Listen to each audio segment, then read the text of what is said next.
ભરૂચ જિલ્લાના આમોદમાં મોહરમ પર્વ નિમિત્તે મુસ્લિમ સમાજ દ્વારા શ્રદ્ધા, આસ્થા અને પરંપરાના માહોલ વચ્ચે કલાત્મક તાજિયાનું ભવ્ય જુલુસ નીકળ્યું હતું. જુલુસમાં મોટી સંખ્યામાં શ્રદ્ધાળુઓ તેમજ નગરજનોએ ભાગ લીધો હતો. સમગ્ર કાર્યક્રમ દરમિયાન કોમી એકતા અને સૌહાર્દનું સુંદર દ્રશ્ય જોવા મળ્યું હતું. વાવડી ફળિયાથી પ્રારંભ થયેલું તાજિયાનું જુલુસ નગરના મુખ્ય માર્ગો પરથી પસાર થઈ મોડી રાત્રે તિલક મેદાન ખાતે પહોંચ્યું હતું. જુલુસમાં આકર્ષક અને કલાત્મક તાજિયાઓ સૌના આકર્ષણનું કેન્દ્ર બન્યા હતા.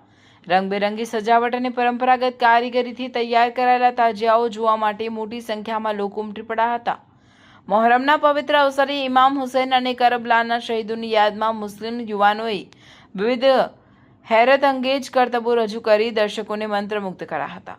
સમગ્ર જુલુસ દરમિયાન આમોદ પોલીસે ચુસ્ત પોલીસ બંદોબસ્ત ગોઠવી શાંતિપૂર્ણ રીતે કાર્યક્રમ સંપન્ન કરાવ્યો હતો. મોહરમ પર્વ નિમિત્તે આમોદમાં કોમી એકતા, ભાઈચારા અને પરસ્પર સૌહાર્દનો સુંદર સંદેશ જોવા મળ્યો હતો. રિપોર્ટર આદિલ ખત્રી, શિનોર સમાચાર ન્યૂઝ.